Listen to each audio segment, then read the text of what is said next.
Let me ask you this, Luke. How much more advanced would networking and info technology be if there were literally no bad actors?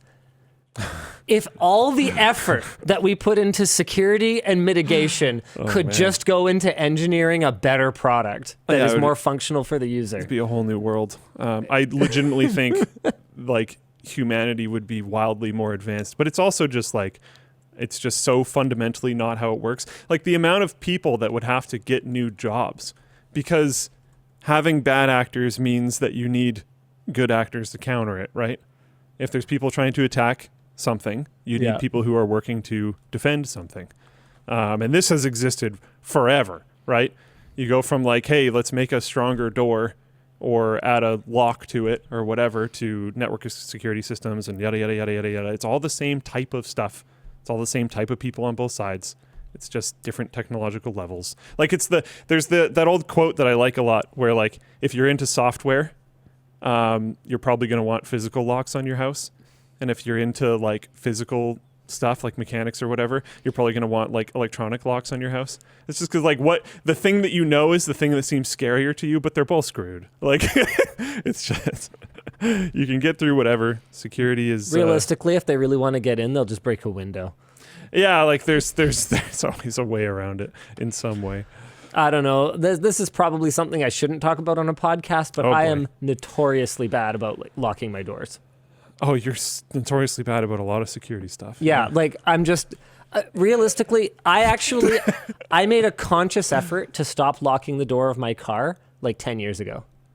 You know why? I think I remember this. Because I had my window broken twice in the span of like 6 weeks, and they would go in and like take stuff, and then realistically, all they took was like, $50 or $100 worth of stuff, and I'm left with a $300 bill to replace a window. I'm sitting here going, F it. Just take it. Don't break my window. And I just left my car unlocked. That's it. I'm done. Sorry, someone in Flowplane chat named King Hippo said, sysadmin here. I have dumb locks, a thermostat, and everything is not IoT. Yeah. Yeah, sounds about right. There you go. There's places in, I think it was LA, I watched a little mini doc on it, where people leave all the windows down in their car, and they leave the glove box open, and they leave their like center console open and everything because they're just like, please, I don't have anything for you to steal. I even saw there was somebody who had one of their back seats down so that you could see into their trunk. That there's nothing in there. So they're like, don't break into my trunk, please. Like, Dangerous Mythbuster San Francisco, says, got it. Okay, yeah. Dangerous Mythbuster says, don't you have glass coverage on your insurance? Okay, insurance is one of those things like tax write-offs that I feel like so many people misunderstand. Yeah. Insurance is not free money. So often, especially with a small claim, and $300 in the realm of insurance is a very, very small claim. A small claim is going to cost you more in your deductible and your increased insurance premiums than just paying for it out of pocket. It is bad.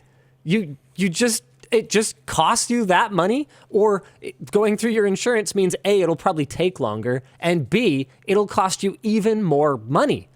There is no free lunch. I'm sorry. I have to just kind of be the one to break that to you. But it's the same thing with something like a business write-off, right? Like a tax write-off. You'll see people say, okay, like, you know what? Let's pick one of my favorite billionaires to pick on, Mr. Elon Musk, okay? So he'll donate, what was it, like $2 billion in Tesla shares or something like that? I only read the headline, so don't, whatever. I did too, take this for the ignorant rant that it is. The point is, whether he donates something or Bezos donates something or whatever else, you'll see a lot of people go, yeah, they only did it so they could get a tax deduction, tax write-off. It doesn't even cost them a tax write. That's not how tax write-offs work. Yes, when you make a tax-deductible donation, you're right. You don't have to pay income tax on that amount, right? But you did actually donate the amount. That is money that you could have kept and paid income tax on, but you would have still kept a lot of it. it's not like that completely wipes out whatever, generosity or greenwashing or, whatever it is that they're trying to do. My favorite one is when people respond to what you just said with like, oh, then they just did it to get into a lower tax bracket. And then I'm like, oh no. That's not how that Here's works. another conversation. No, that's not how that works. Marginal tax rates, which as far as I know are in use in Canada, the US, Britain, like most of the developed world. Your tax percentage of your income, it goes up as you make more, but it only applies to that income that's over that threshold. So whatever income you made that brings you down into a lower tax bracket, that income would have been taxed at the same rate regardless of how much you made over that or not. And it's like the same way. Like I'll talk in a video or something about how we spent $1,000 on this fancy desk for something or whatever it is, and you'll see these people popping out of the woodwork going, "Yeah, but it's a tax write-off. He can write it off."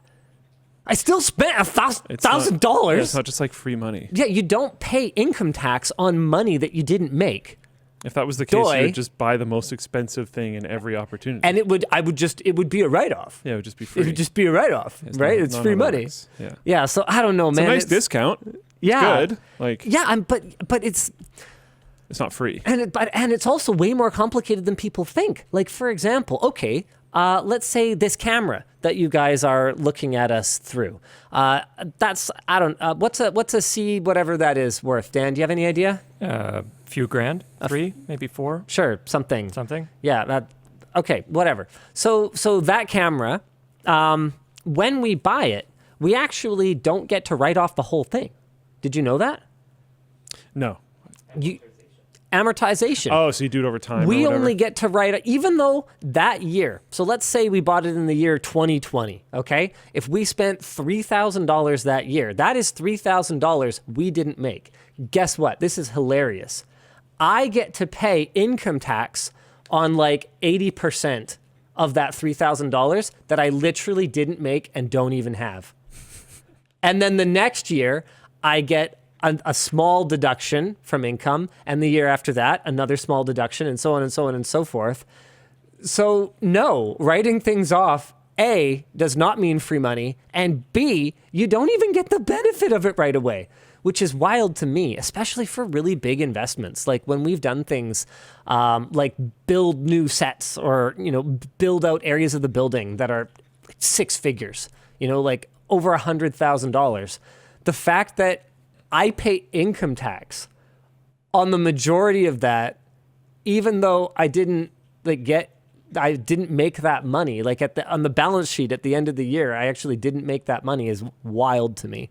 I'm sorry, I just have this on the mind because I was talking to Yvonne about it yesterday, and like there was I know what it was. So because of some complication with the way that our media productions are classified, we have to amortize labor costs because the final media production is considered an asset. Yeah. So as far as I can tell, we are literally the only industry where we can have someone hired, okay? And if we pay them $10,000 over the span of some period of time, like the majority of it is still considered income for the company, even though that money was passed directly through to an employee. And then we have to write it down over time. Because the video that's online is going to make money over time. That's right. Their idea. That's the idea behind it. And when it comes to traditional media, that's and the kind of IP that a company like a Disney, for example, might own, that's a reasonable assumption. But your like 4 views that your evergreen video is going to get in 3 years from now isn't really that impactful. Yeah, I'm like super pissed off about it. That's pretty annoying.